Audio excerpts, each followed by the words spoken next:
All right. So it's been a while, both in real world time, but also in game time, as we will discuss in just a moment.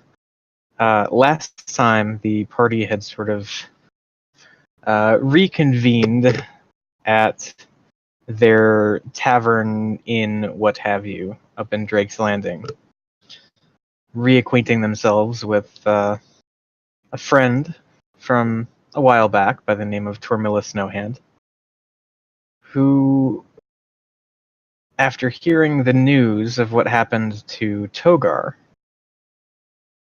decided that not only was this a problem that had to be rectified, but she was going to help. And so now there is a party of 3 adventurers, as a certain sneaky individual seems to have, well, been sneaky and disappeared.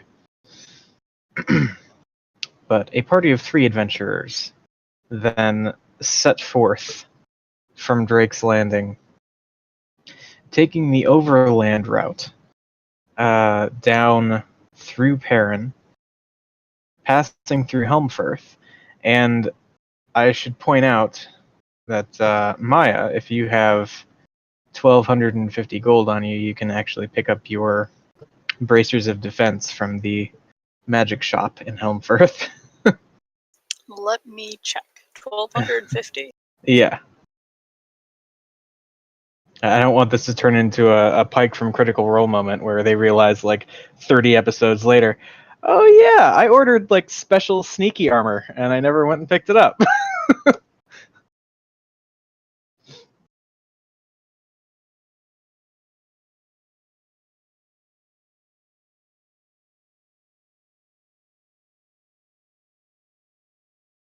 Can I pay in platinum? Yeah? Okay, I will pay in platinum. That's a straight 10 conversion? Yeah, so it would be 125. Okay. Okay. I will do that. You have bracers of defense. Woo! What does that give me? Look it up. Okay. You should be able to. If you go to the compendium, you should be able to just straight up drag and drop, and there should be like an item card and all that stuff. If you can't do that, just let me know. But yeah. So, then you pass through Helmfirth and begin the easterly journey across the continent, passing through Kaimor, sort of circumventing the capital city of Ramsgate, and diverging from the path to Thogladar just before one would be basically stuck heading to the mountain city of the dwarves.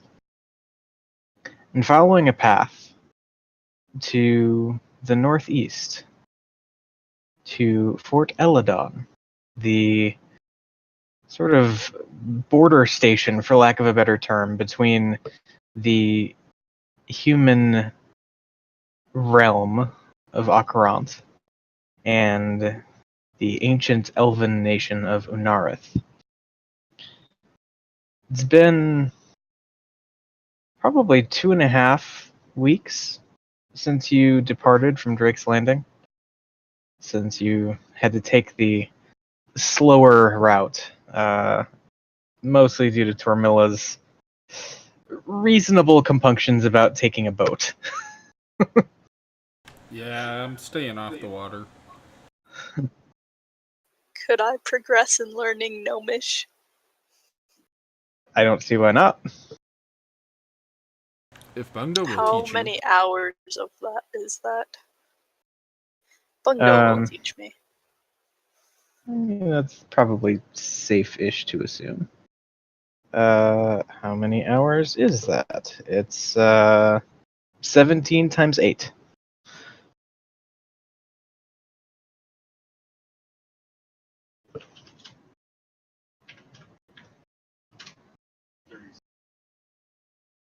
You need to push to talk, but it's 136. Oh. Oh, okay. Got it. Yeah, so 136 hours of gnomish. And, yeah, so after this 17-day journey, you reach the massive gates that sort of bar the road leading into the Elven territory. And, well, you find them, I wouldn't say desolate is the right word, but there's certainly not a lot of foot traffic coming and going between Akarant and Unarith. Presumably, at least in part, because of the civil war that you know to be going on. So, as the party of three makes their way toward these gates, which stand open, but with a pair of guards sort of posted at ground level, as well as you see at least one keeping watch from above. Is there any interaction you'd like to have with these guards other than simply passing by? What are they? They are men. Human men. Yes. Yeah, I'm not gonna say anything. Okay. I will take others' silence as the same. And okay. And so you pass through, and I think as you make your way past, one of them says, "Safe travels.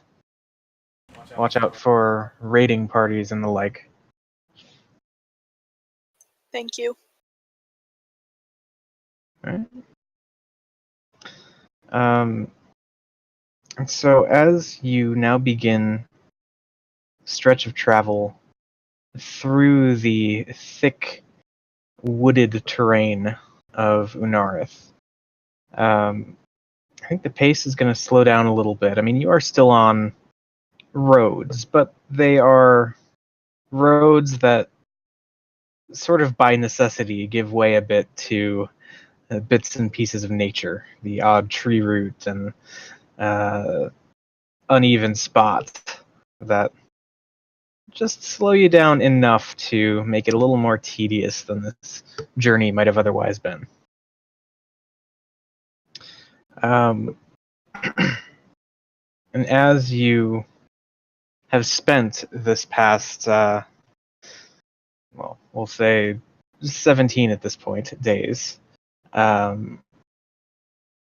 more or less fixated on your journey to the distant eastern portions of Unarith to find this holy man of legend in hopes of reviving your friend. Okay. You didn't miss too much. You went through a gate. I think the party, to kind of gloss over it a little bit. Obviously, you're on pretty good terms with Tormilla. You know, she's more or less kind of one of the party at this point after 2.5 weeks of travel.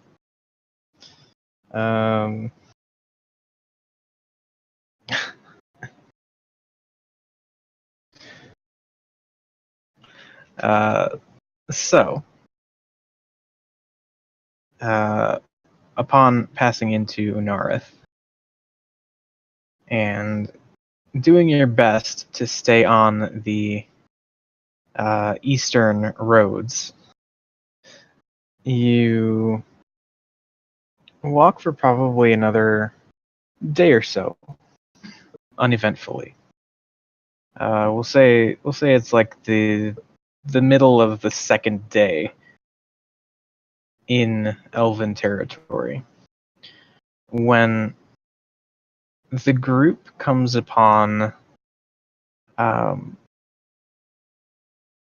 what I would describe as an interesting scene.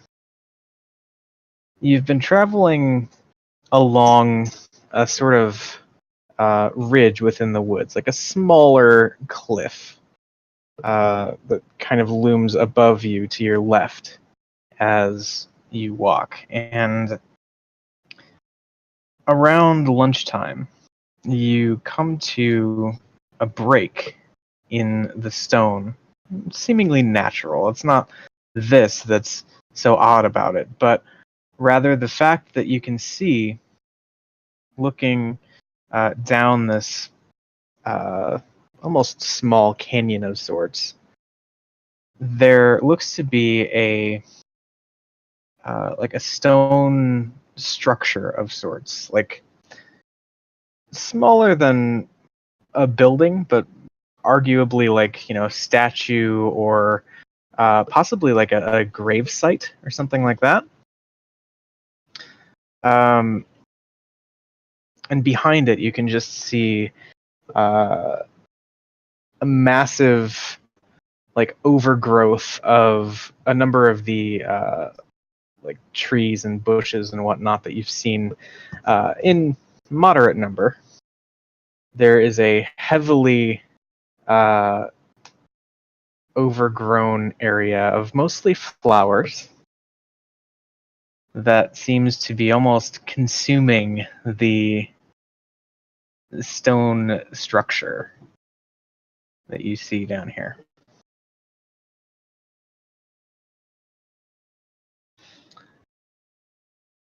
I think also you see a hint of movement, kind of just like darting across your field of vision. But nobody has high enough perception to see exactly what just happened. Probably a fucking changeling. You don't know. Or a rock gnome. Holy crap, that has to be super high. What now? I have good perception. Oh, yeah.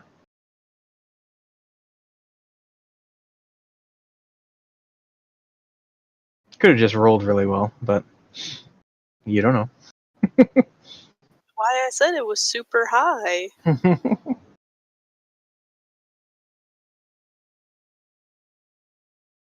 Yeah.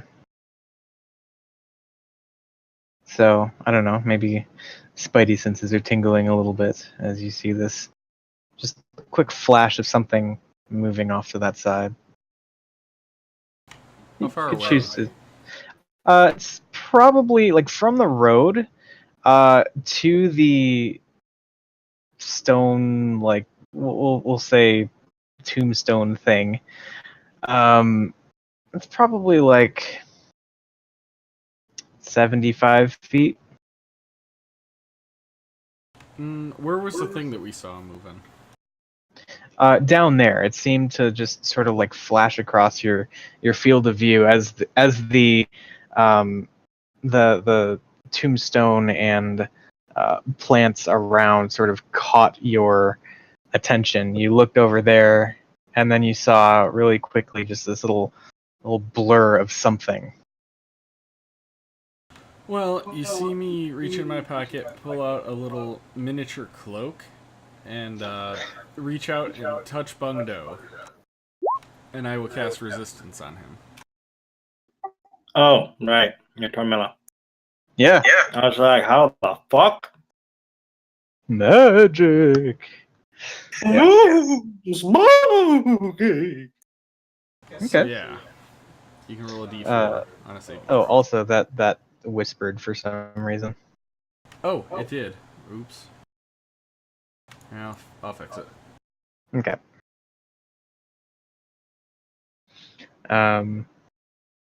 Yeah, so preliminary buff from Tormilla on Bungdo. Um, There you go. how does everybody react to this, other than Tormilla? I want to keep like looking in that area and see if I can see something pop Okay, so out or so are you just gonna like stay where you are and stare, or are you gonna go investigate? I will stay there and stare. Okay. Bungdo? Bungo is very scared right now, bringing back flashbacks of the Gnome War. Forest gnomes employed certain creatures that were similar, and they're very, very frightening, and Bungo does not like them. He readies Blight. Okay. Just ready to fire that off at a moment's notice. Okay.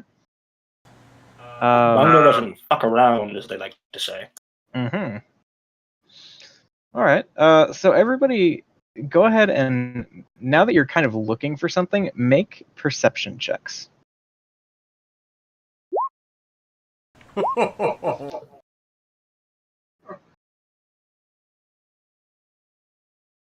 Hold on, I'm getting it. I see the thing. The thing. Maybe. I see whatever it is. Okay. Yeah, so I think Maya rolls high enough to hear what sounds like a chomping sound as you're all now standing dead still and quiet, just watching and listening. You just hear it's kind of crunchy, whatever's going on. You hear just like a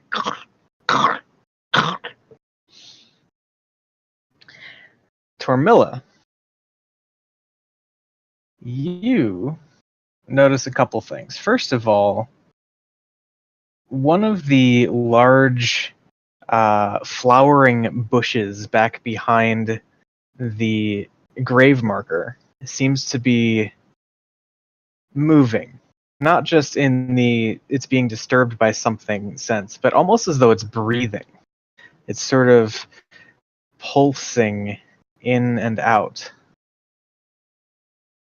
And you also hear the sound, and you kind of look at where you think it's coming from, and I think you see a tiny clawed hand covered in scales just sort of recede back into the mass of vegetation.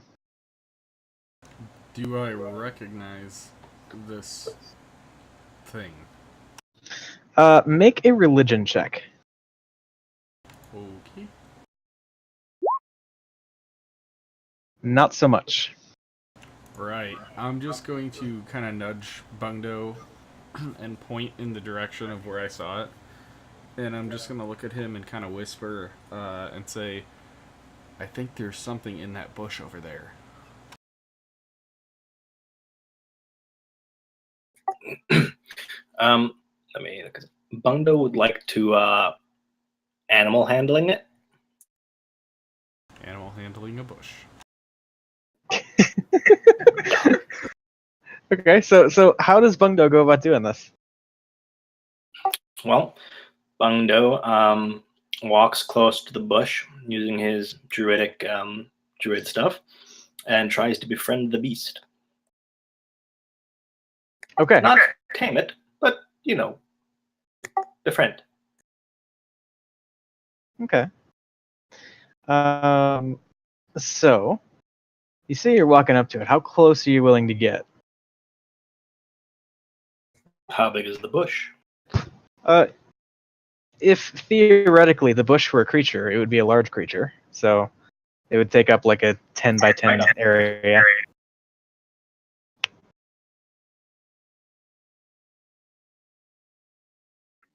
I am like 5, not melee range, but like one space away.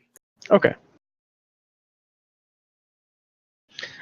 And not really even knowing fully what it is that you're dealing with, how do you attempt to create first contact with it? I do a druidic mumbo jumbo dance, Mm-hmm. and just kind of waggle around with my staff, saying friendly words in animal. Okay. So you do that, and I think you hear like a gurgling sound from inside the bushes, and then what I could only describe as a loud spitting sound, like as a projectile about the size of you launches in kind of an arc up out of the bushes, so as to land right about at your feet. Okay. And it impacts with sort of a dull thud, and you see sprawled out there on the ground, neck tilted in quite an unnatural position, what looks like the slime-covered remains of a green and yellow kobold. Well, it hates kobolds, so that's a start.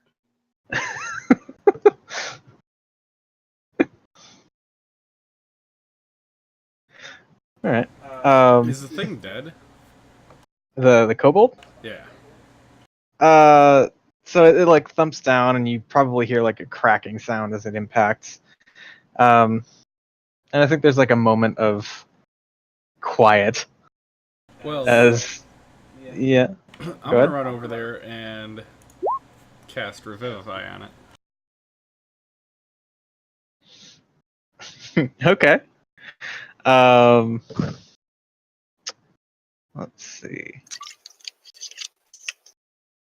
All right. So you're willing to spend 300 gold to revivify this kobold? Yeah. Okay. What? All right. Shush you. I will All do it. right. Cool. So, yeah, you run over, and I think you've like begun incanting the spell, and you see a hint of movement before we'll say you pass the point of no return and have spent your 300 gold. Oh, But she's alive. it's moving slowly and sort of just Then I'm gonna do that instead. okay. And I suppose at that point, this kobold, which I actually need to find a different stat sheet for because it's not a kobold, is going to attack you. Oh boy. Let me pull this thing out, and we'll get into some initiative here in just a second.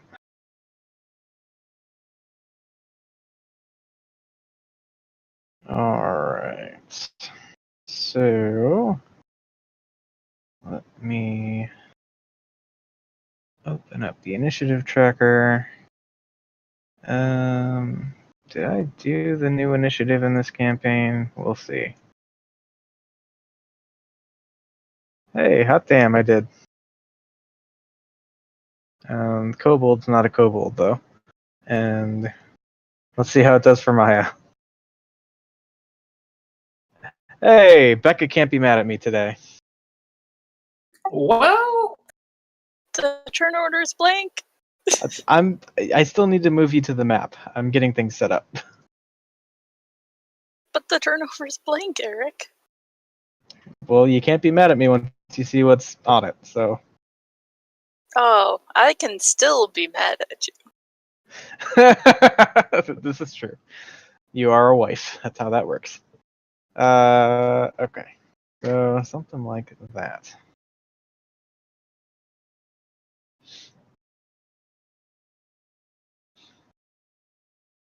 And so.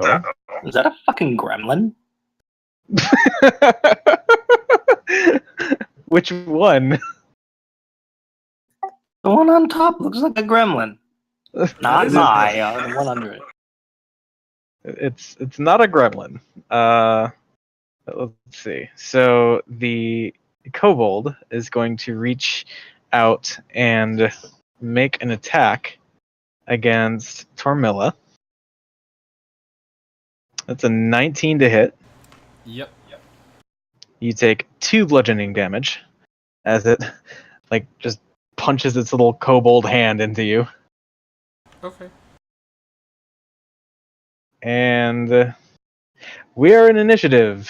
Top of the round, Maya. What are you doing?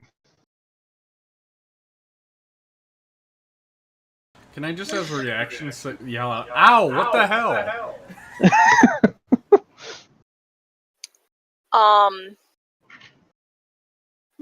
I guess I can't be too mad at you. Why am I all the way over there? Because you didn't go and investigate the thing. Oh. Everyone else walked over? Yeah. Oh, well, I'll walk over. I don't trust things anymore. Yeah. Vroom.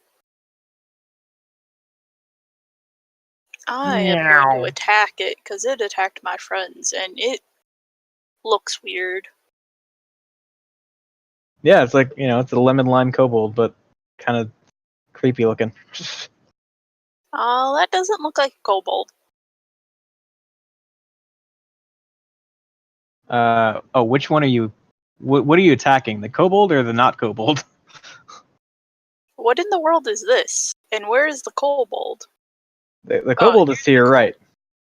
What is this? That's the bush. The bush does not look right.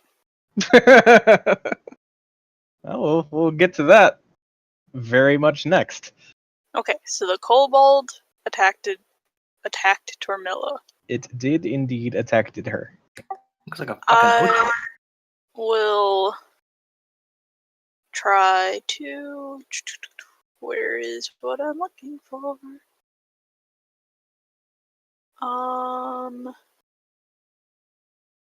I am going to try to do that to the kobold. Okay. If I hit it. Do I hit it? I think you hit it. Is it dead? It is not dead. But it is stunned. Let's see. Con save. Let's see if it's stunned. What's the DC on that? 15? What's that? 8 plus...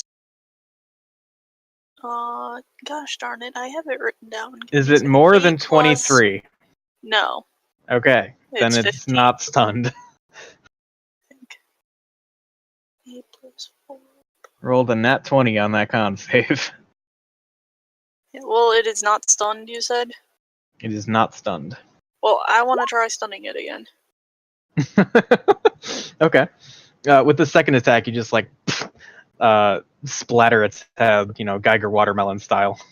Oh, it's dead? It's dead. Oh. You permanently stunned it. Do I know this? Well, actually, 1 second. I should do the thing. Yeah, no, it's watermelon. Do I know that this bush looks like it eats people? Well, I will tell you that as soon as you walked close to it, as close as you are, you got this big whiff of rotting meat. So take that for what it's worth. So I have Blight ready. Can I use it on the bush?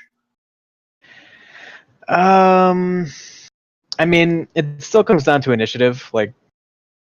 You can't just say, "Oh, well, I automatically call first thing." So when your turn comes around, you can use Blight. I mean, does the bush look suspicious? It seems to be breathing now that you're this close. You notice it's just kind of expanding and contracting. Can I whack it? Sure. I don't trust this. Okay. That bush got whacked. Uh-huh. Oh. Get it? Cause bushwhacking. Bushwhacking. Yeah. What happens when I whack the bush? All right. So first of all, let's see. You definitely hit it. And I think you hear like a wet squishing sound as you like hit one of the larger pods that you can see, kind of nestled deep in the core of the thing's branches, and there's like this kind of groaning, squeaking sound as more of whatever noxious odor you're smelling kind of begins to just seep out of it. It That's does not good. seem to take damage. And is that it for your turn? Or Can I be like, this bush isn't a bush? I suppose you could do that. Okay. All right. That brings us to the corpse flower. Ooh. Metal flowers. Just remember, Becca, you chose this. I mean, a corpse flower is an actual thing, and it looks nothing like that. Okay. So the corpse flower is going to it's going to make 3 tentacle attacks. Let's see, what is the reach on this thing? Yeah. Okay. So it's going to make 1 tentacle attack against each of you. So first one on Maya is a 10 to hit. No. Second one on Tormilla, I think just misses with a 17. Correct. Third against Bungdo is a 21 to hit. It hits. All right, so I need you to make a con save. You get a D4 though. Hey, there is that.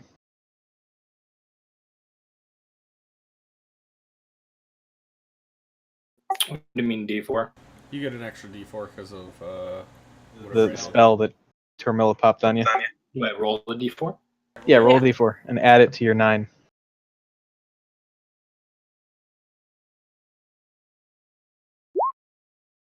Ten. Unfortunately, that is not enough. And poke the bush. So, you're going to take 8 points of bludgeoning damage.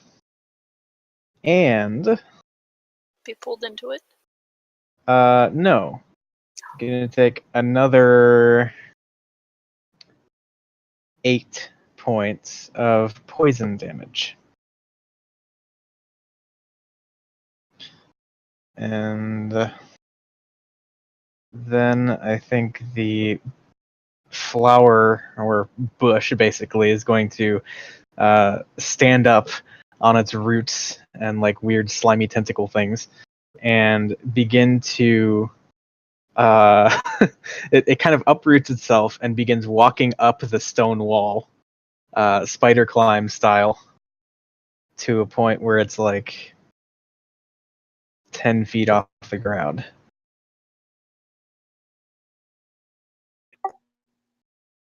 Okay. Is Maya with an opportunity attack range of that? Maya is, yes. Ooh. I want to hit it. Do it. I don't trust strange plants. Oh, You hit it. Does it go? Yeah, there's kind of like this weird squeaky fart sound as you you pop another one of the like big pods on it, and you see like a bony little probably another kobold hand kind of dangle out of it. Cool. It's just been hanging out here eating kobolds. Apparently. So that's going to do it for this thing's turn. So Tormilla, what are you doing? Well, oops, I'm accidentally zooming into,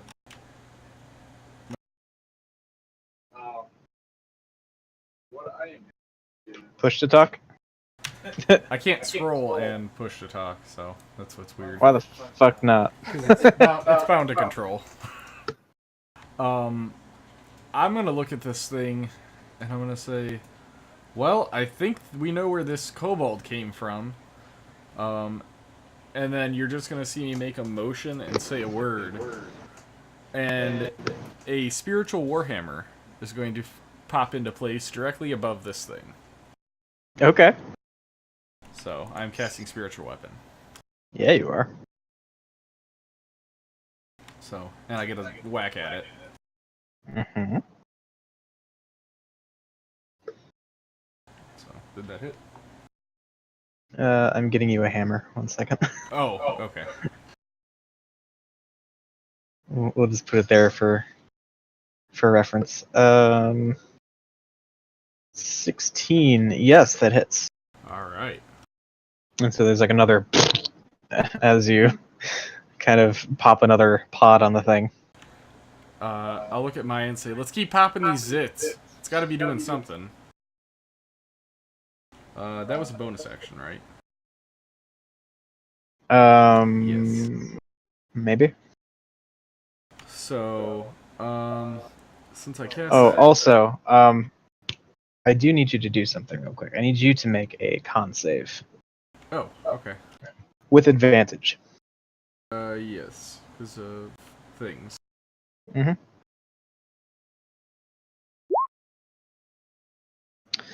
Alright.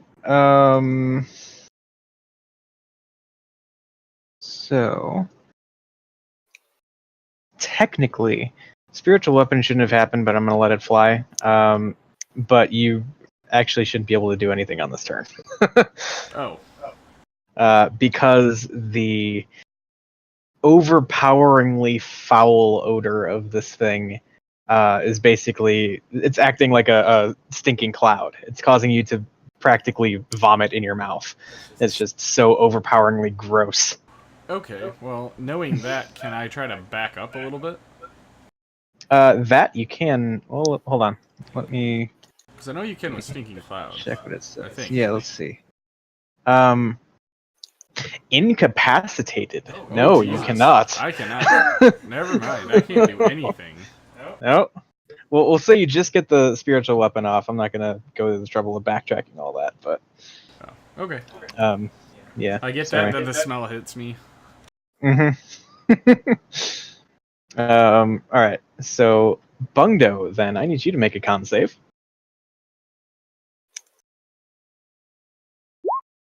No. All right. Same for Bungdo. He is like doubled over, almost falling over, just. On the bright side, Kobold is Geiger Watermelon, so you got that going for you. Maya, I need you to make a con save. You make it.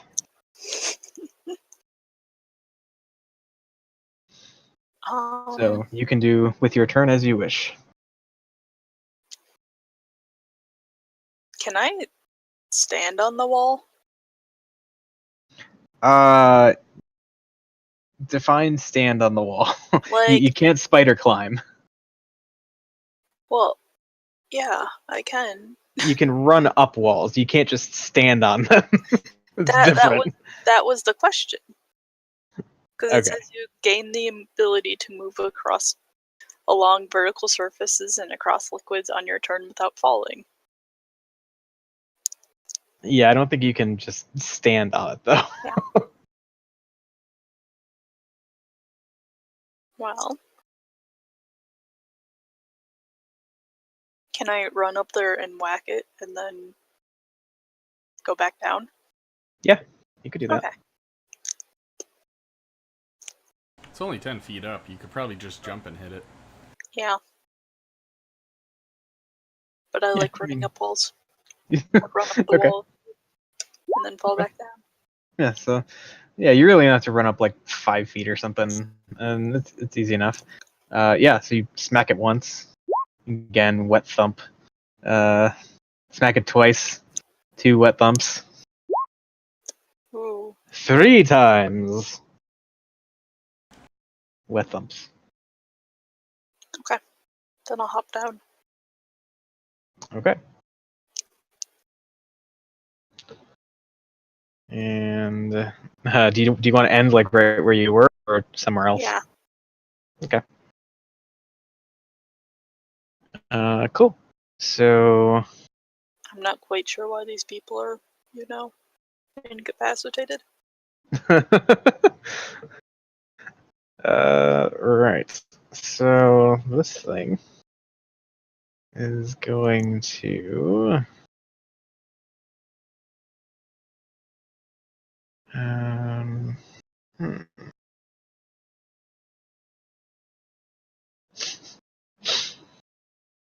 All right. So you watch as the one pod where like the bony little kobold hand was hanging out. You watch as the hand seems to get like sucked up into it, and you just hear again like a wet chomping chewing sound. And the thing seems to recover a bit of its vigor, so to speak. Then it makes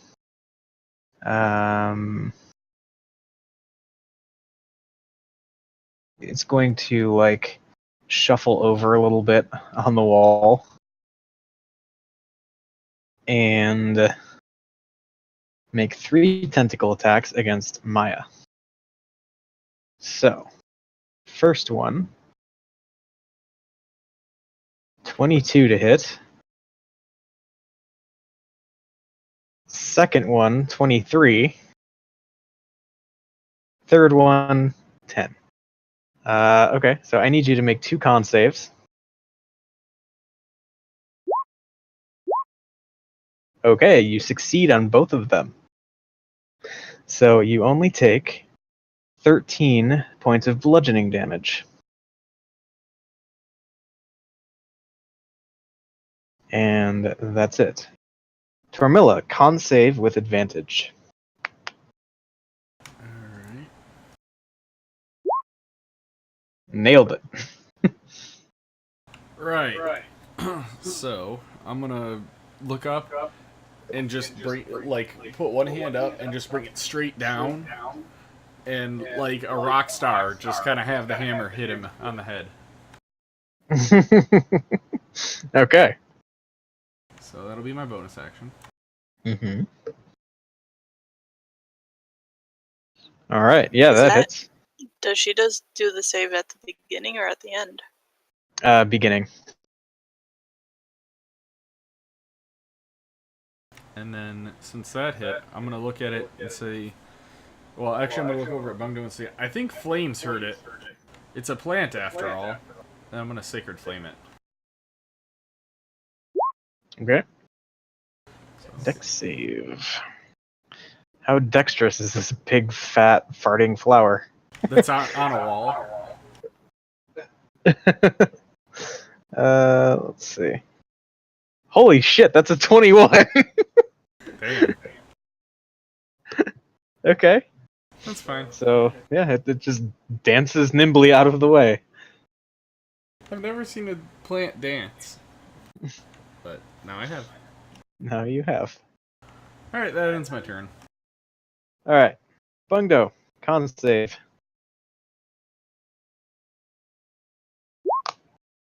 Alright, there you go. Bungdo, do what you want to do with your turn. Am I allowed to cast Blight now? Yes, you are.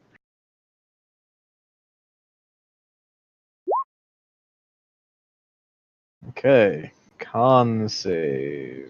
I believe it. If it's organic, it's disadvantage or something like that. There's something with blight. Like if it's a plant, it takes. I don't know. Let me look it up. I know there is. How is that a DC 12? It's 17. It's just bugged. We've been through this before. Okay. Look, I was worried. If you target a plant creature or a magical plant, it makes a saving throw with disadvantage. And the spell deals maximum damage to it. Yeah. Sweet fuck. Alright, so let's see. That is a con save, yeah? DC 17, correct? Yes. Yeah. Alright, so first roll would make it. Let's see the second one. Second does not. Yeah. You just crumpled that plant. Alright, so that's 8d8, so that's 64 points of damage. Bungdo MVP. Imagine if I crit. But you can't crit on a save. So yeah, like a number of the branches and pods just immediately like just shrivel up and turn this sickly gray color. Some of them even begin to just crumble off and fall away. The thing is still moving. It is still seemingly alive, but not looking to be in good shape at all. Are cantrips, well, even using a cantrip as an attack for a bonus action, just like you only have one attack, right?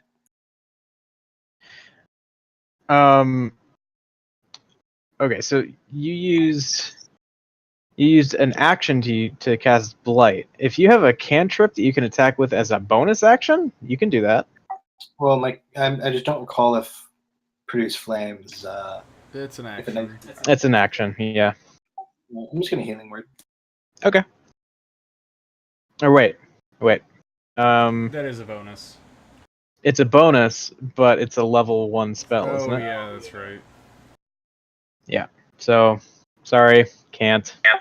Wait, how was I able to do Cure Wounds and Healing Word on the same turn? We kind of said, like, hey, you kind of can't do that, but we hand waved it for the time being. Oh, we had been doing that the entire time. All right, sure. It's in my turn. All right. Sorry, I thought we had said something about it at some point, but Yeah, it was like we played wrong for the longest time. yeah, just for clarification going forward, the rule is you can only use one leveled spell per turn. That's ultimately what it comes down to. So if you have a cantrip that's a bonus action and a leveled spell that's an action, or even vice versa, that's fine. But you can't use like a level 1 and a level 3 on the same turn.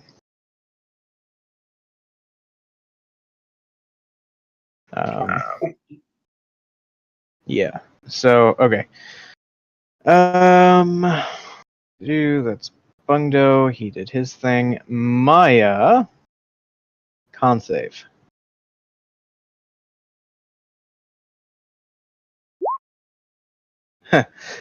And suddenly you learn That's what not everybody good. else was having issues with.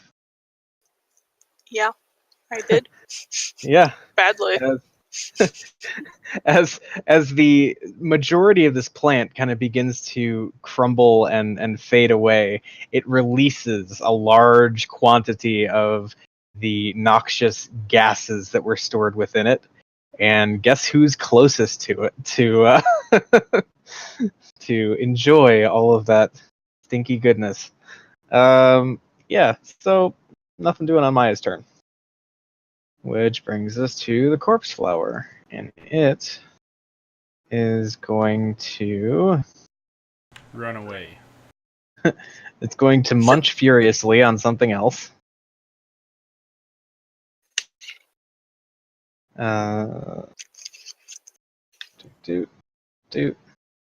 Okay. And then it's going to make its 3 attacks on Maya.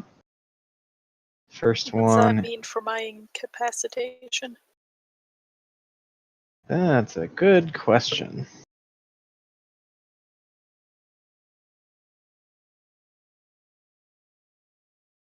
Yeah, let me double check.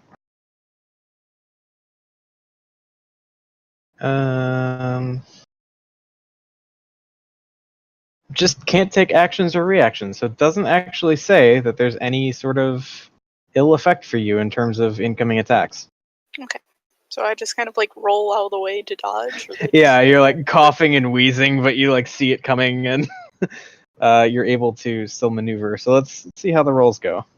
Well, first one definitely misses. That's a 7. Followed by a 6. Followed by a 23. So I do need you to make one con save. What's gonna happen? I'm gonna take more damage. Yep. Oh, Yes, yes, you are. that's You are terrible. most definitely going to take more damage. You need to throw that virtual die out. Yeah. All right. Get a new one. So you take 8 points of bludgeoning damage, Okay. and on top of that, you take another 18 points of poison damage. Ow. Damn. And then the plant begins to scurry up the wall, attempting to escape like over the edge of the cliff, basically just scaling it in front of you. So I think it probably, I'd say with its movement, which is, it's only 20 feet. So it's like, it's about to crest the edge of the cliff and go out of sight, but it's not quite there yet. That's it for its turn. So Tormilla, Well, con save? Yep. Or no, not I con was- save. It moved away. Yeah. I gotta get the scaling right on my thing again. So what I would like to do first is spiritual weapon, follow it and smack it.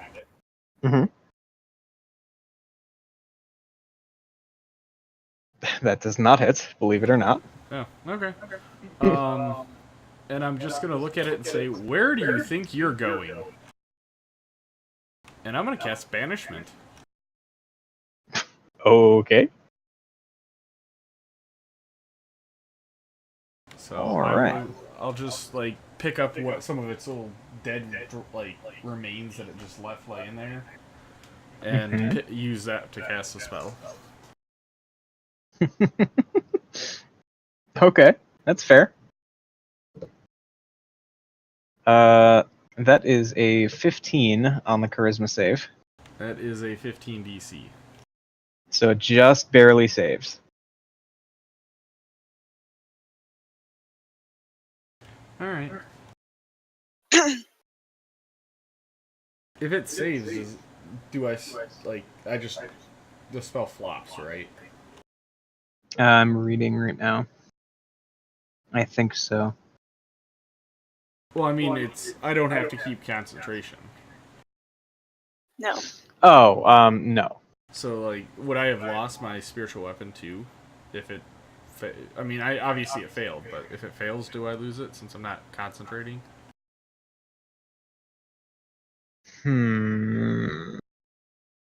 I'll say no. Okay. Cool.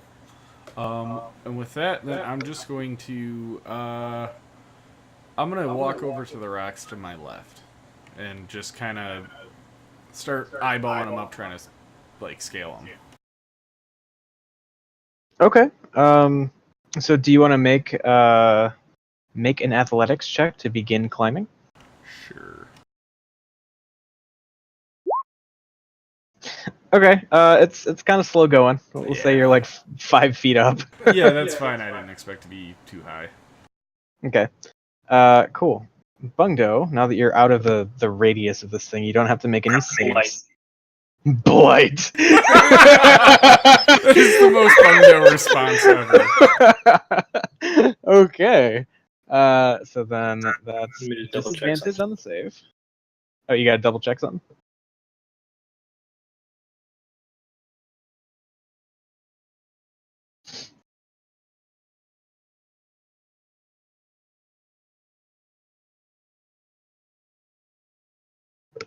Let me know when you're good there, Phil. So I don't think I can do Blight again because it's a level. Ooh, you know what? I could cast it level 5. Never mind. Yep. Oh god! What's that? Give it an extra 2d8? I think so. It's either 1 or 2. Okay. How dead does it look? After taking that amount of damage, it looks pretty fucking dead. It's like crumbling to pieces. You know what? Fuck it.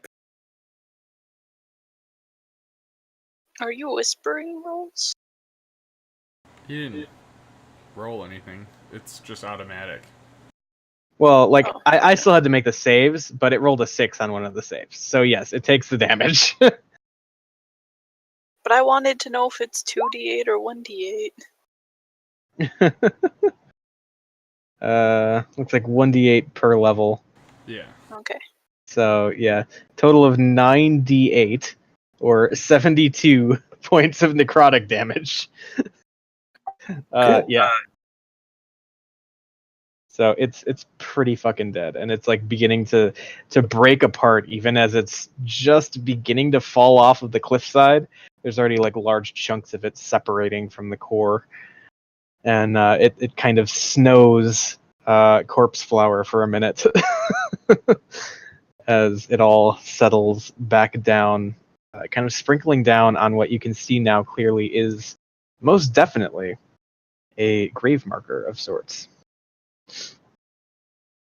And go ahead. Is there an inscription? So you head over and kind of like wipe off the the corpse flower dust that's now collected on it.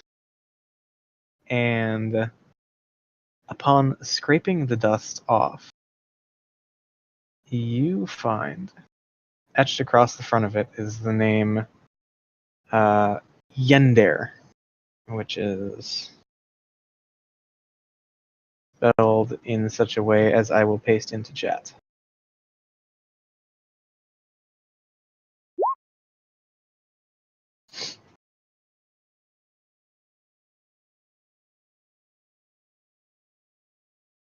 Also notable about this little memorial is getting more of a feel for the area now and seeing how everything fits together. It seems like the memorial was situated in such a way as to face away from the road, which would mean that the corpse flower actually sprouted up directly on the grave plot. Oh. So the corpse flower came from a corpse? Possible. Is there a giant hole on the other side of the thing? Grave. So that would be like where the corpse flower was situated, and yeah, it seems to have well, put it this way. It doesn't look like there's a body in there anymore. And there is a pretty sizable hole that you gather was probably filled with roots and tentacles and whatnot.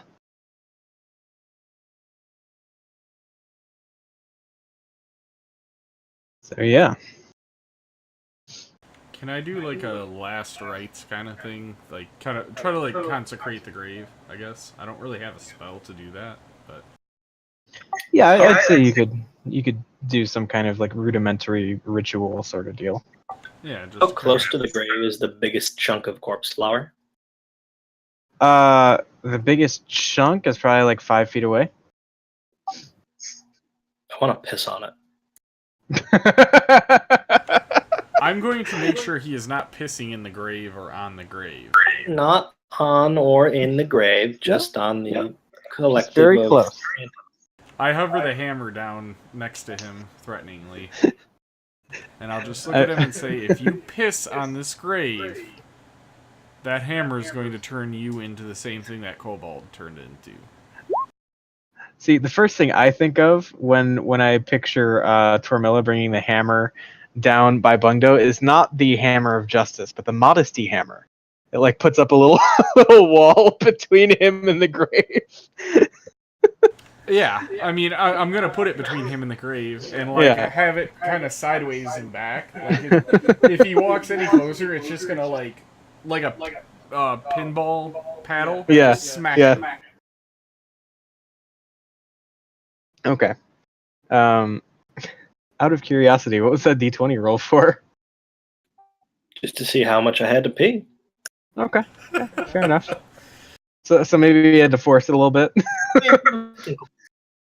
but totally worth it. Oh, please, of course. Very satisfying urination. I look at Maya. Does he always piss on things? I just kind of roll my eyes.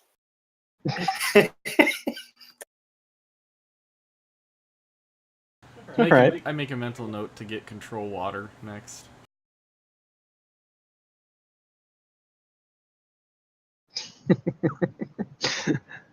Okay. So yeah, Tormilla takes the next 5 minutes or so, and in kind of a hybrid of a last rites type ritual and some semblance of the one that she knows that allows her to bless water and make it holy water. She consecrates the area to the best of her ability. And if there's anything else you'd like to do here, go ahead and let me know. Or I guess you guys can decide what happens next. I mean, it's about lunchtime right now, so it's probably a good time if you guys wanted to take a short rest or anything to that effect. Huh? Roast corpse flower? That's all. Delusion, perhaps? That thing smells like a rotting corpse. I think I'll take a short rest. Okay. I will as well. Yeah, that poison hit you pretty hard. Yeah, just a little bit. I will walk over and put hands on Maya's wounds and cast Cure Wounds. And you get a bonus thing for that too. Thank you. Ah, yes. What was that? You get a +2 to that as well. So 5? Yep, and I heal myself for 2 as well. Oof. You know what my last 3 rolls were? Ones.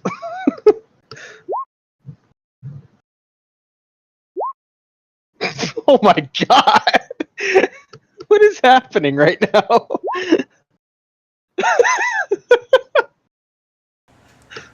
Jesus. This is just not your week. There you go.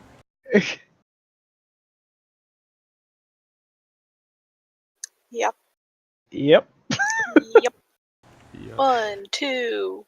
No, 1, 3, 2, 4, 1. 7. Oh, I can do a thing. What? Oh, you're healed. Okay. Never mind. I'll do a thing later then. I am not fully healed. I'm 4 points short. You're fully healed as far as this thing is concerned. Okay. Okay. So would Bungdo like to try roasting some corpse flour? That was a joke. But was it really? I mean, there's a reason I double check, right? That's fair. But Yeah, so if anybody else would like to, take a short rest, use hit dice if needed, that's fine. You know what? I am gonna pop the ability then. I didn't realize Bungdo was as low as he is. I'm gonna pop this. I think that's what it is. Yeah. And I'm going to assign Maya enough to heal her up, and then give the rest to Bungdo. I only need 4. Yep. And then Bungdo should get fully healed as well, because I can heal. Was it 5 times my level? So 5 times 10? Yeah. No, 9. So 45. Split it between you two, and you're fully healed. Enough. Yeah. Yeah. Okay, cool. It's nice having a cleric in the party, isn't it? But, yeah, so a short rest, and you are all feeling considerably better. Less beat up, less poisoned. Do I get anything from a short rest? Like a spell back or anything? I don't think so. Alright. I'm gonna look into it and see if there's anything. I know, like, druids doing stuff. Yeah, there's a druid thing, and then warlocks are weird because they just get all their shit back. But yeah. So, after this short rest is seen to, what do you guys want to do? Just continue on?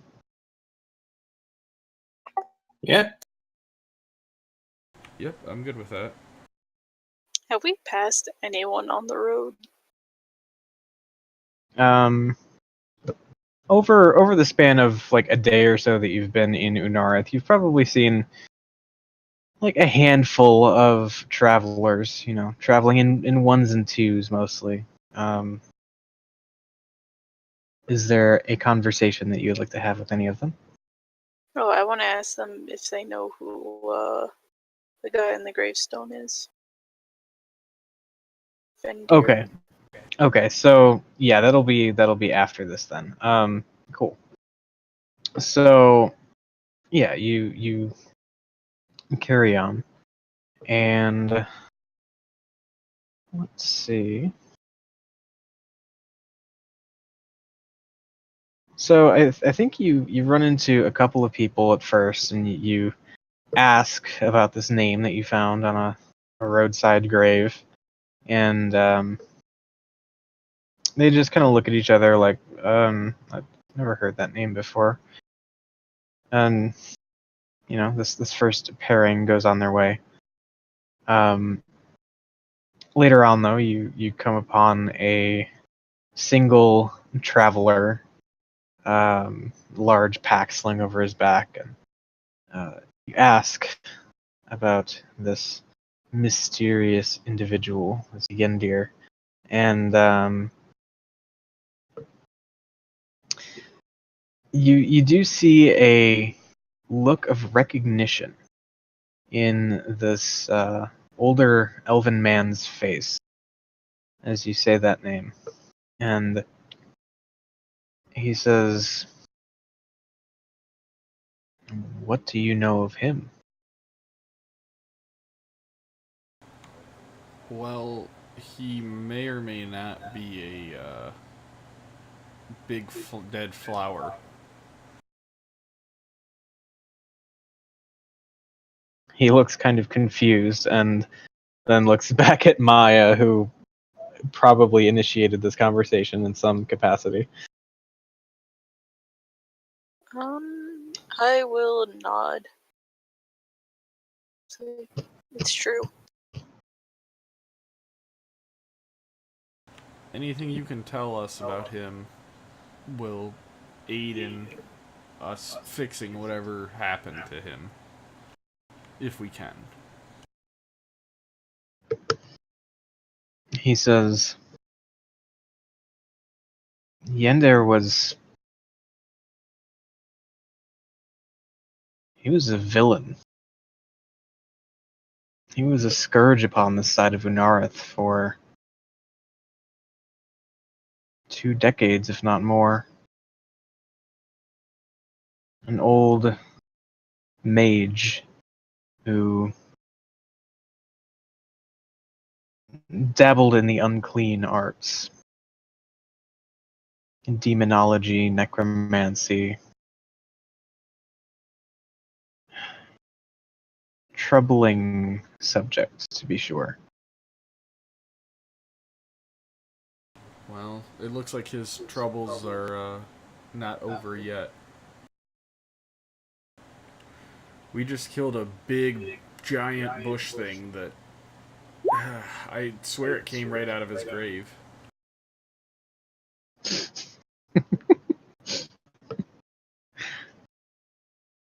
Let's see if this guy knows anything about corpse flowers. I think he says that sounds like an old wives' tale that's passed down, used to scare the children into being good. But there has been talk of the remains of the evil or unclean sprouting forth plants known as corpse flowers.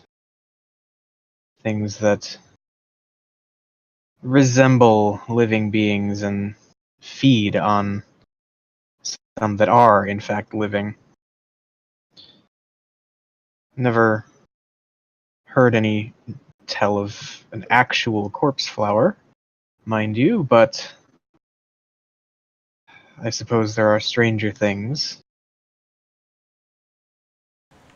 Well, if you want to walk down the trail there and look just past his grave, you'll see the remains of a corpse flower, that, as you call it, that sprouted out of his grave. I think I'll stick to the road, thanks. Are there any other little surprise graves down this road? He says, I didn't know Yender was buried so close to commonly traveled path, but to my knowledge there aren't any others, but I suppose that's only worth as much as one old man's knowledge. Well, you've lived here all your life, haven't you?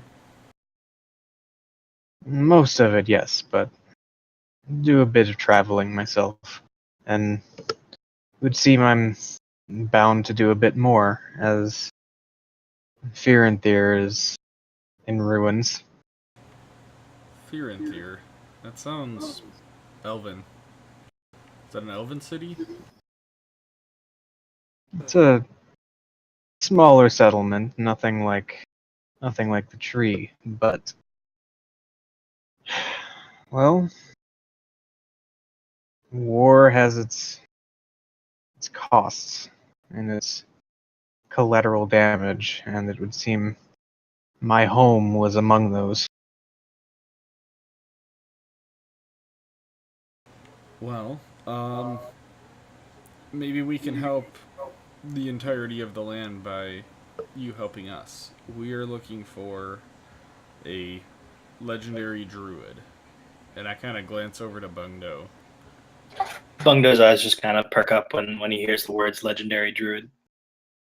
I'll step back and let Bungdo have center stage. To be fair, this one's actually not a druid. That was the one in Skuld. Oh. What are we looking for then? A holy man. Oh, I thought we were coming to the elven place to look for a druid. No, the druid would have been on another continent. Okay. Redact that then. Sorry. Either way, I explain the situation Okay. to Agar and such. Right. And first and foremost, he gives you his condolences over the whole disintegrated friend thing. But and he says, "Well, I think I've seen about as much of him as I've seen corpse flowers in my day, but gods, he must be near 1,000 years old if stories are anywhere near true, if he's still alive. But I'm afraid I can't give you a name. He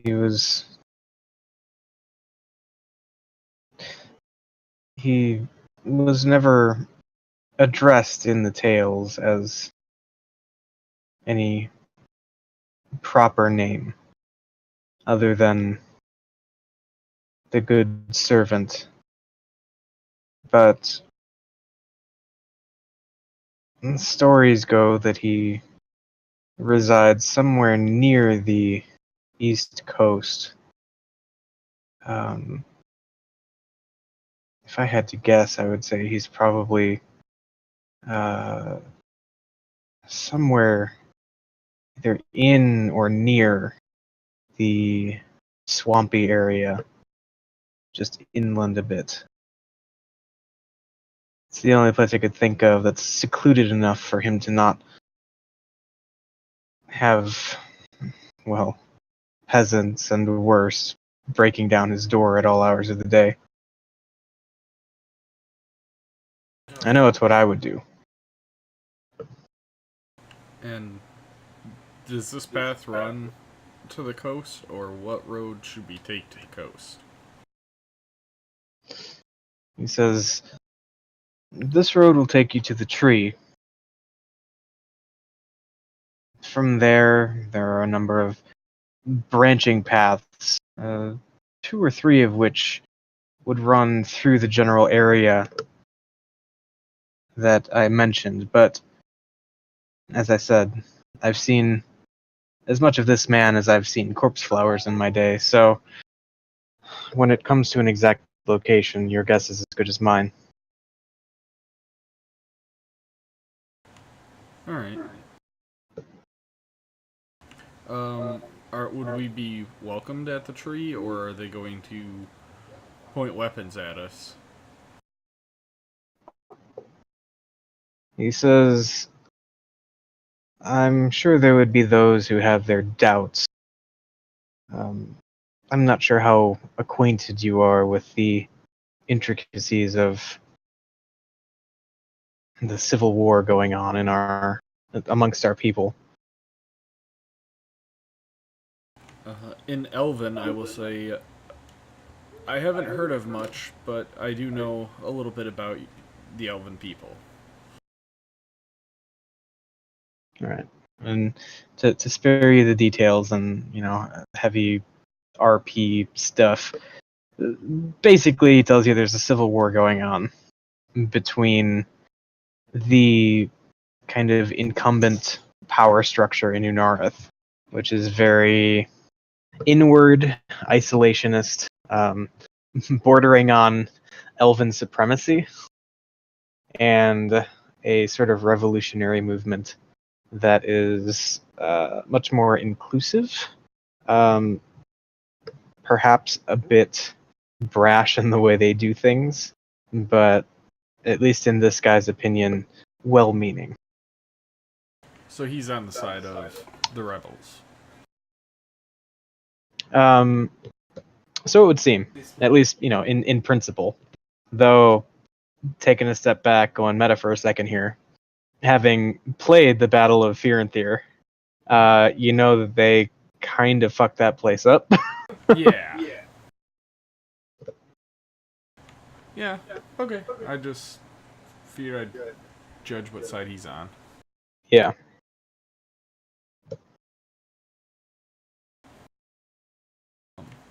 Well, I'm gonna, I guess, if you guys have nothing else, as we're walking away, I will say, there's a time and a place for rebellion, but doing it towards your government is probably not the answer. I just say that to Maya and Bungdo. Bungdo just kind of shrugs. Not necessarily agreeing, but not disagreeing. All right. Bungdo's been part of a rebellion. Hey, lawful good, dude. I gotta, I'm going with the flow. Like lawful boring.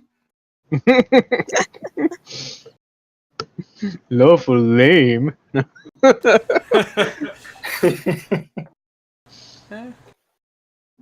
do what you gotta do. All right. So, yeah, if you guys continue on, it's kind of slower going through the woods. But let's see. Let's see how things shake out. So you continue on for another few hours, and the whole time you're kind of just following this ridge that sort of traces the left side of the road that you've been journeying down so far. And let's see, probably around dusk,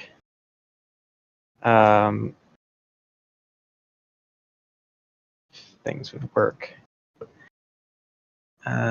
Probably sometime around dusk, you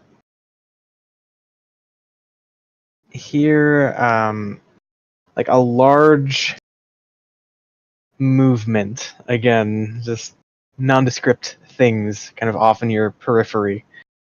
This time, instead of seemingly hiding and being cagey about whatever's going on, the source of the noise almost immediately makes itself known.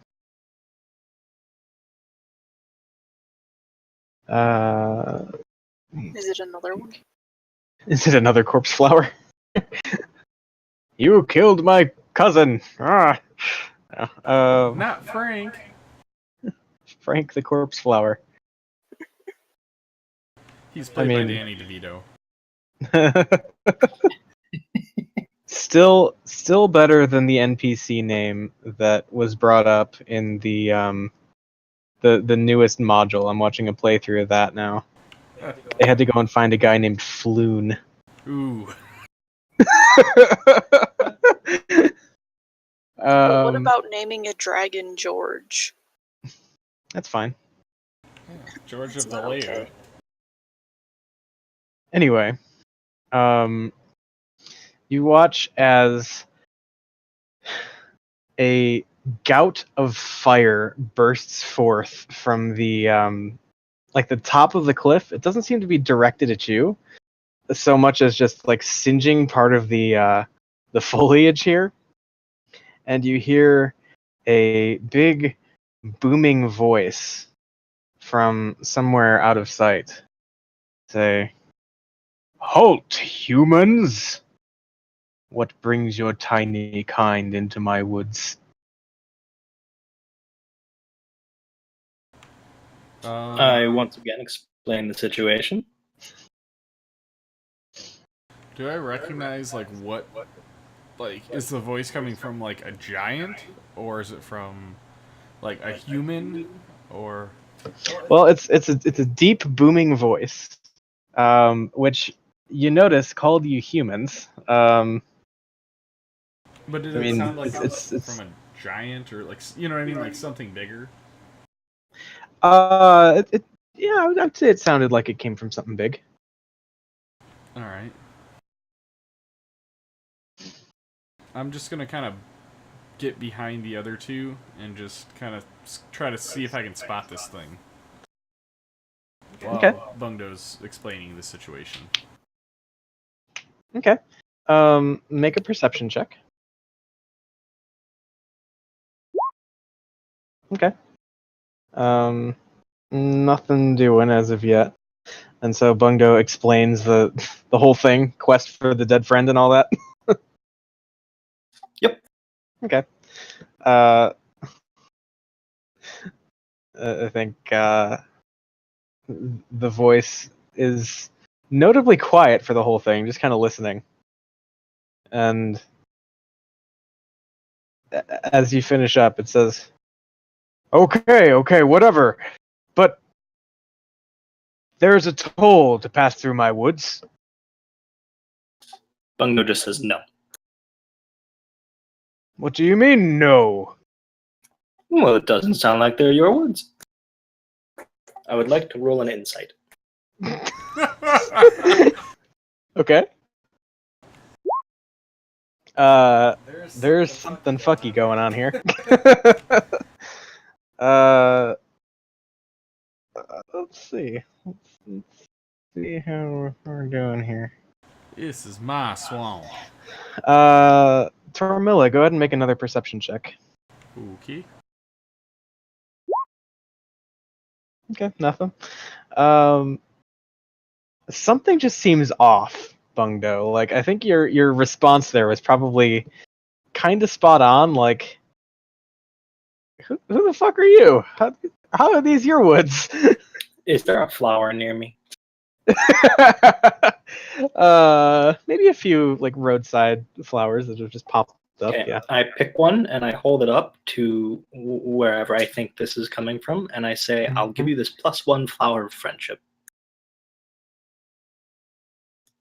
No less, no more. Make a persuasion check.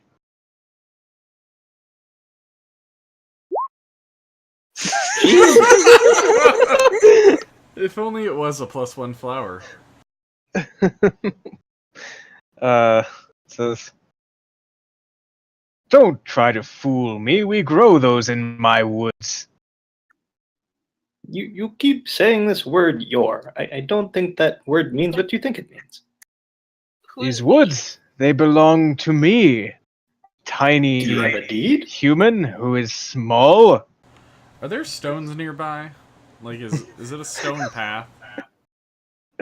It's more of a dirt path, but there are some like loose rocks. I mean, you're walking next to a cliffside, so yeah.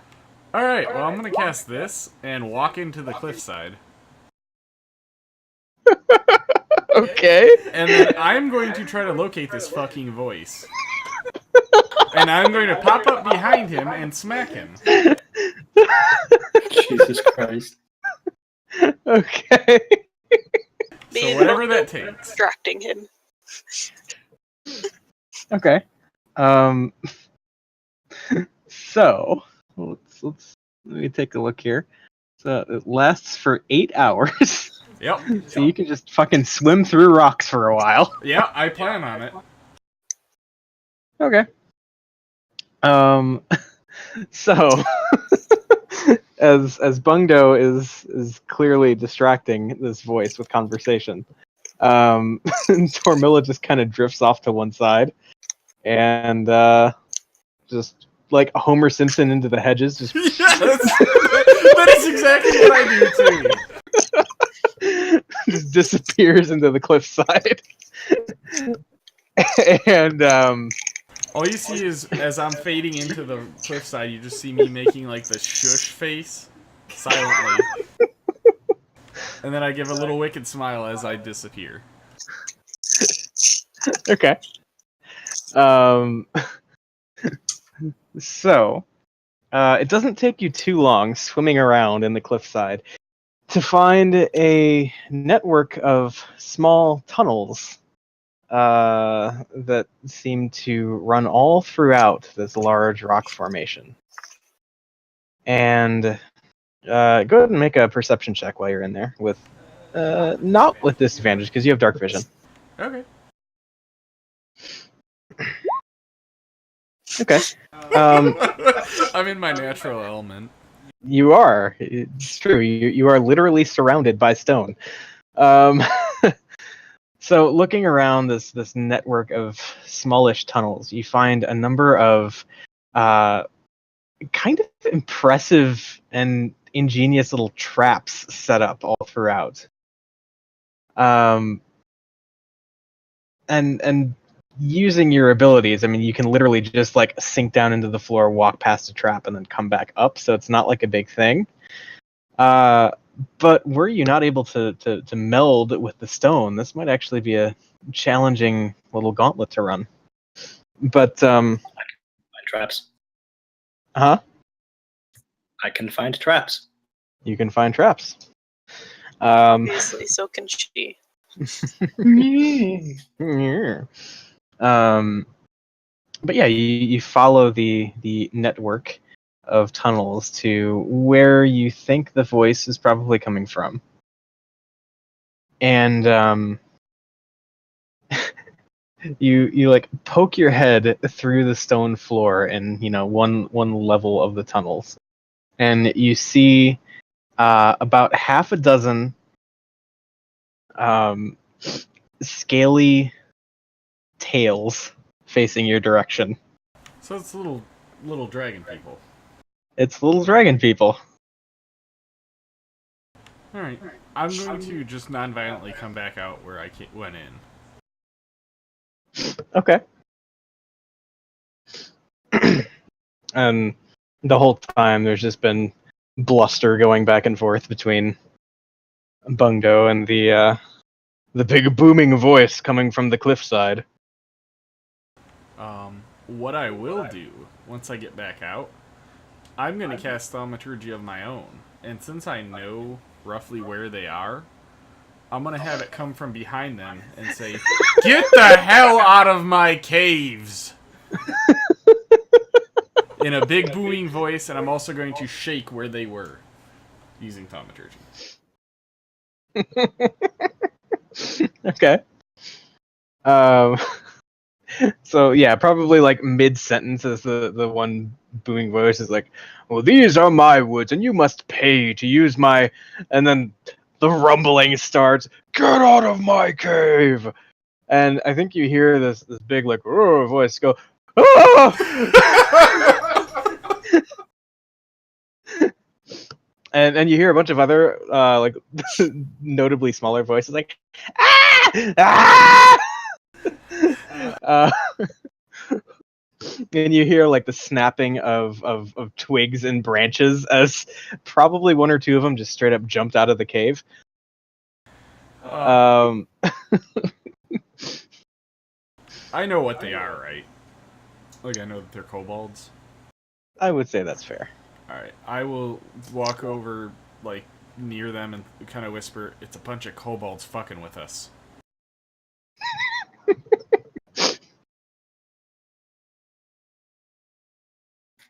We could kill them. I just kind of, like, look at Bungdo like, "Really? I think we've caused enough chaos. Let's just move on." Well, they started it. I mean, we've already killed a kobold today. Yeah. To be fair, it was one that you revived. Actually, I didn't. It hit me before I could revive it. And I think at this point you like see a head poke out of the bush and say, "You killed a kobold?" No. Yes. He killed it. I point at Bungdo. Kobold stink eye. I ready produce flame, give it a stink eye, and say, "I'll kill some more too." We killed a plant that was eating kobolds. Yeah, you know the big plant that was munching on you guys down the road? It kind of looks at you guys and squints its eyes, and you hear like as it kind of ducks back into the bushes, and not too far away you hear like a number of like hushed kobold voices just sort of tittering back and forth. Tittering kobolds. I was around with Kex, right? Briefly. Yeah. All right, I'll say, I'm actually friends with one of your kind. His name was Kex. I'll just kind of yell that into the bushes. So we all know each other? No, but Racist? I just turn around and walk away. I start walking down the road. Alright. After another, like, 10, 15 seconds, like, 3 little kobold heads pop out of the bush. They're like, you really killed it? Yeah. It's dead. Like dead. Yeah, like, it's a pile of ash.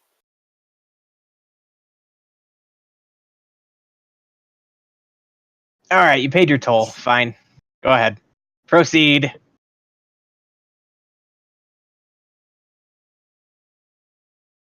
Then it just kind of, like, looks at you like, go! Okay. Fucking humans? I'm as I'm like just getting out of range. I'm gonna cast Thaumaturgy on that bush and make it shake again. You're gonna make the bush shake with the knowledge that the fucking kobolds just got done dealing with a living bush that fucking ate their people.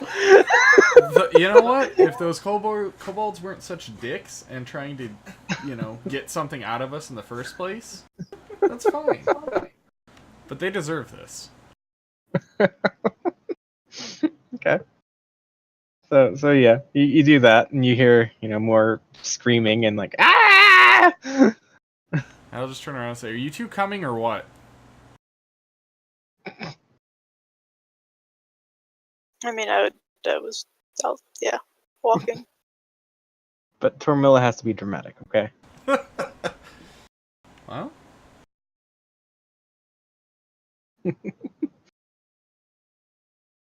okay. Walking. Yep. Let's see here. So, you continue on to a point where you're able to make camp and rest for the night, and that's not an issue. We can safely say that nothing crazy happens over the course of the night. And you all end up gaining the benefits of a long rest. Oh, sweet fuck. So go ahead and mark that down. sweet.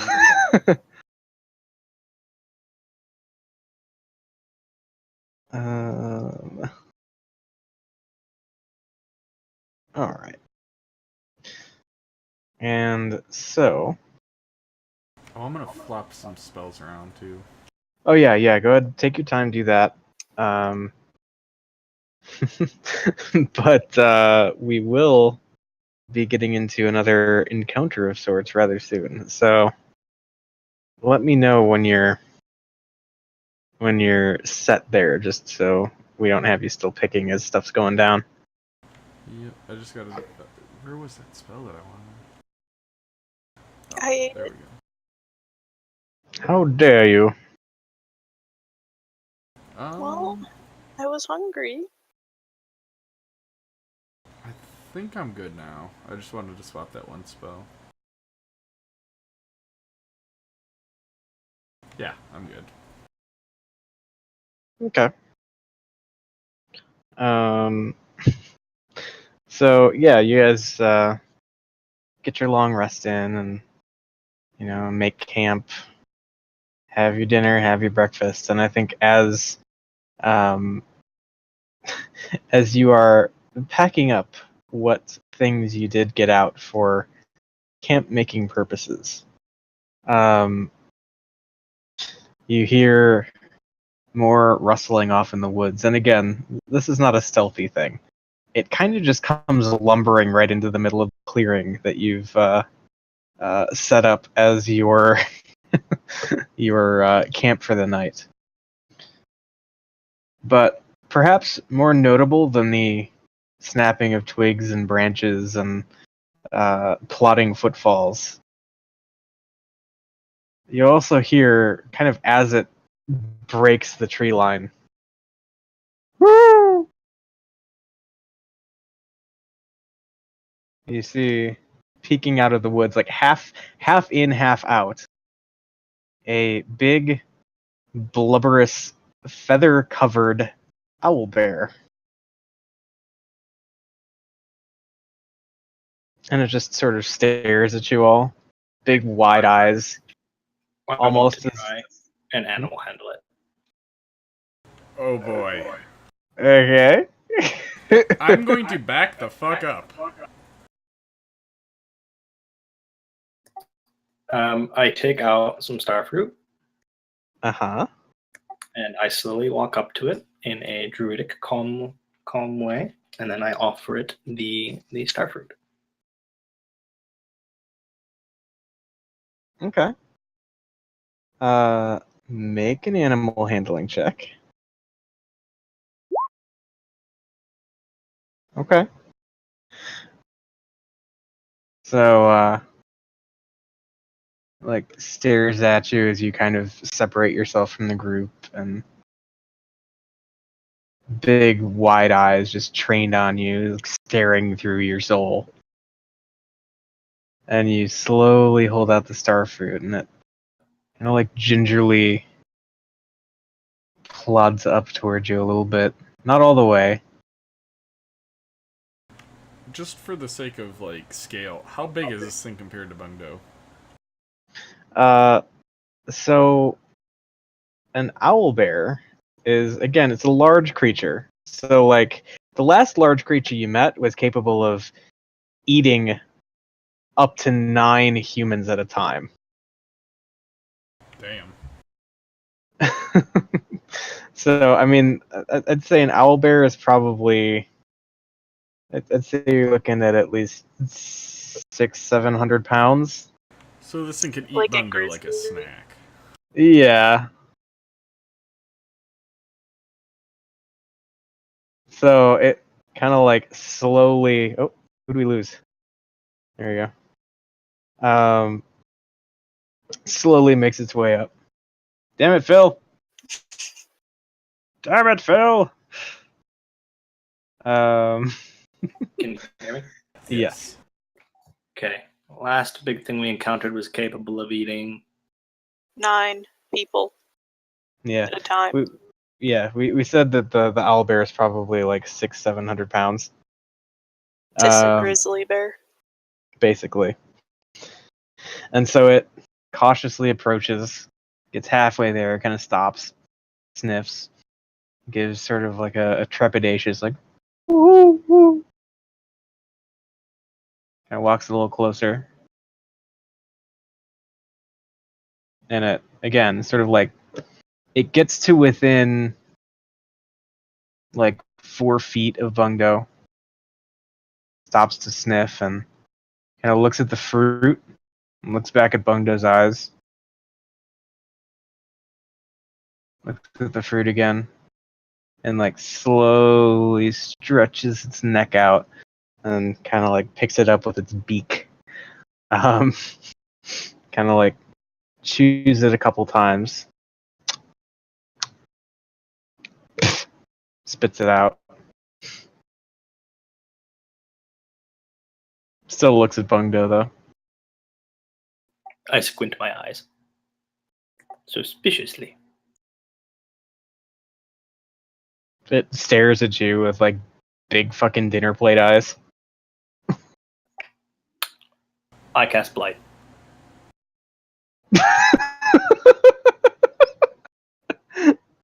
Okay.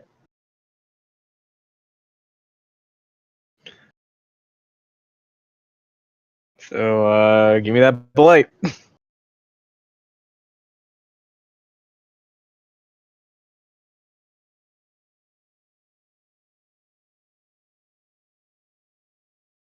Not showing up.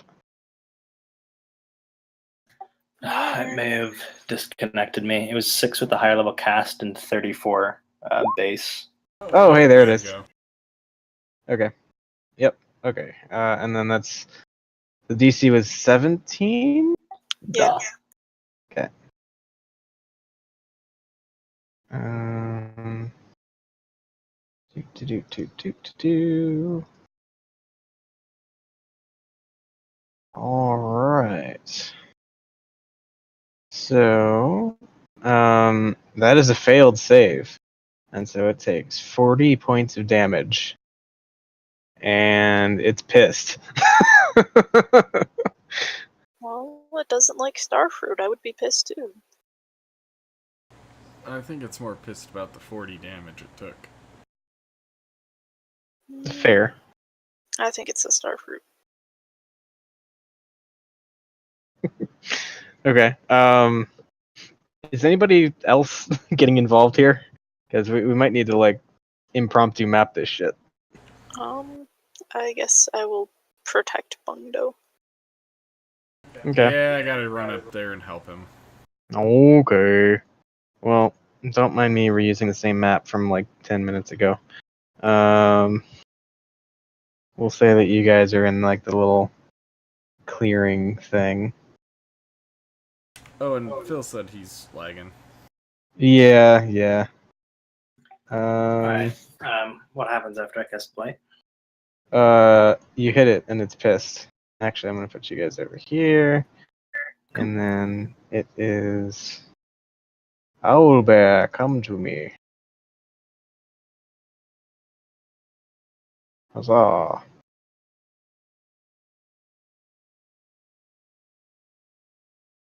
Can you show up on the map, please? Nope. Please. 3. Whoa! So, yeah, we'll say something like that. If this was the scale, I'm over here. I'm putting him between me and the owl there. Yeah, it's taken quite a bit of damage, but it's pissed, and so I'm gonna roll some initiative real quick. Look at Maya, top twice in one session. That's Can't 'cause roll the for shit on highest anything was else. 8. Oh, Anyway, God damn it, I hate Max.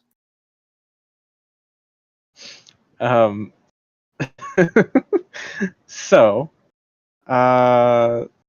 Maya, what are you doing as Bungdo has just cast Blight on this thing and it's like turning and it's like beginning to panic. You can see it like looking down at itself and there's like this like some of the feathers are just starting to fall out. oh. Is it adorable? Before the feathers were falling out, I'm not. I mean, as 600 to 700 pound creatures go, it's pretty cute.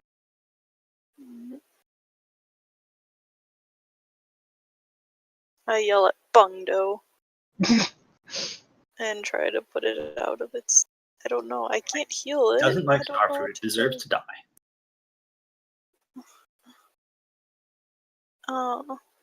Oh. You do have a healer. Actually, yeah. I just yell at Bungdo, scoldingly. He just rolls his eyes. Okay. It was a nice bear. So that's gonna bring us to the owl bear. It just eats Bungdo. Highly likely. Alright, so one peek attack, one claw attack. That's a 19 to hit and a 24 to hit. Well, they both hit. Okay. You take a total of 23 points of damage between 12 piercing from the beak and 11 slashing from the claws. As it just.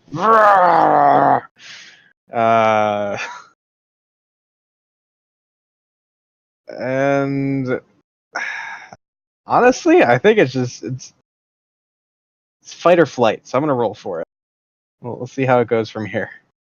It's gonna stay. It wants to maul the shit out of Bungdo at this point. It can certainly try. So, what's Bungdo doing? Well, I'm gonna turn into a bear. An owl bear? Technically, he can't do. Yeah, technically I can't. However, I think there's homebrew for it, but just a bear for now. Actually, Okay. yeah, just a bear. Okay. Is that action or bonus action? you, You're it's a a moon bonus. druid, right? Yeah. Yeah, so it's a bonus. Bungdo wild shapes. We'll move that Bungdo over there to make room for that Bungdo. Beardo. Beardo. Okay.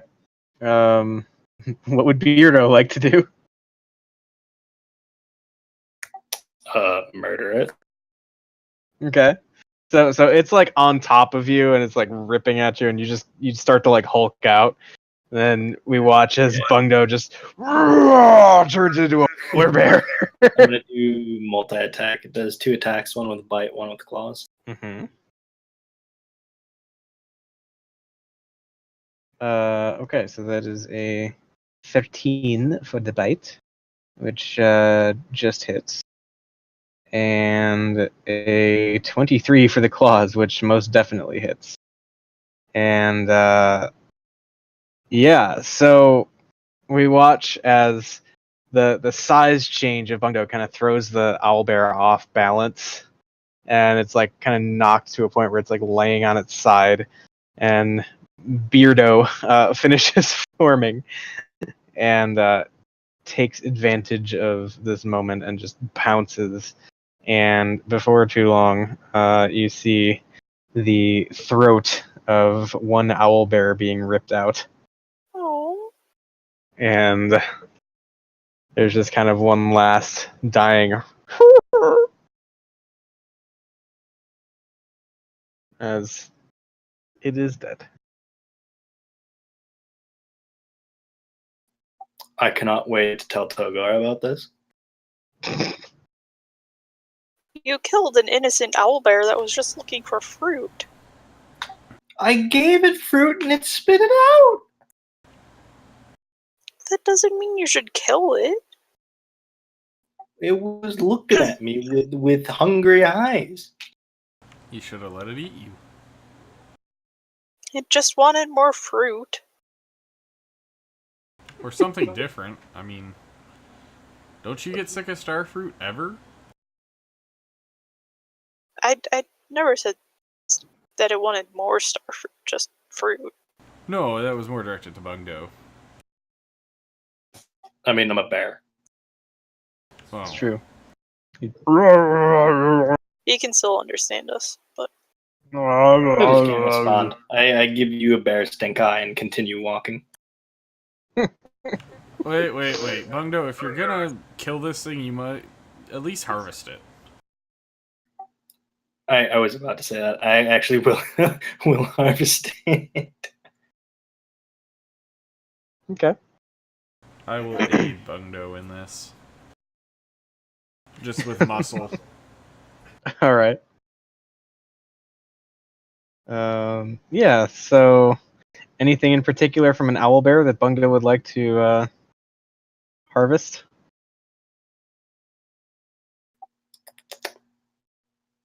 Meat, feathers, beak. Okay. no talons. Are they talons or claws? They have talons? No, technically they're claws.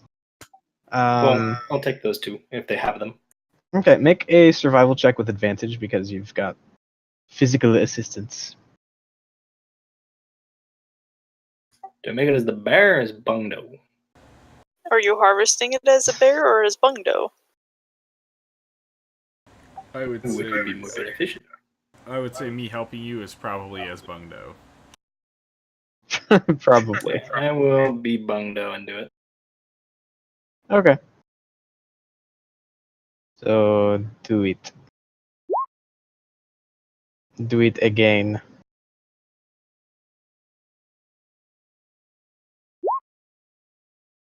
There you That go. was much better. Okay. So yeah, you managed to harvest all of the unique bits, especially of an owlbear. You know, the beak, maybe the eyes, if that's something you're looking for. Claws, and really as much meat as you want. I mean, you're not going to carry all 700 pounds of it, so I'll Bag let of you holding. decide how much meat you want. Just whatever I can fit in the bag of holding. I mean, you can fit a lot in a bag of holding. Although, how much is in the bag of holding right now is the question. I'm looking. Should be a fuckload of rope. I thought you sold the rope. Did we? I don't remember that. Yeah. I don't. It was realize- on the list of things to do. Yes, we have to Well. sell the rope, but it contains an absolute fuckload of rope. Yeah.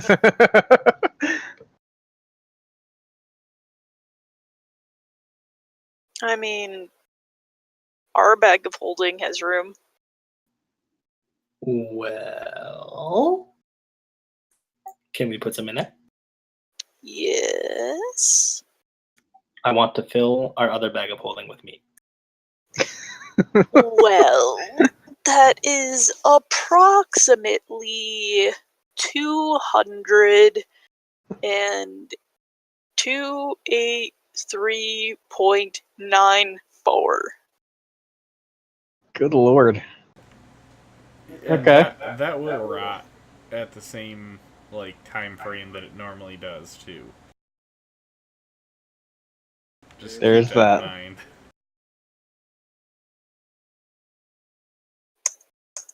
I'm just going to say 275 pounds. Okay. When we stop for the night, you're making that into jerky. Okay. All 275 pounds of it. Yep. Okay. So, just to give you a little a little glimpse behind the screen here,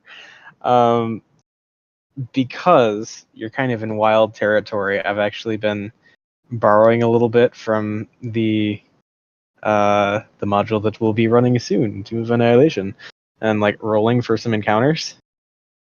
Holy shit! Did you guys roll a lot of encounters? All right. Well, if anybody wants to take a break, let's do that while I set up another thing, because you guys are going to meet something else on this traveling day. Okay. I will be back. Yes. Okay.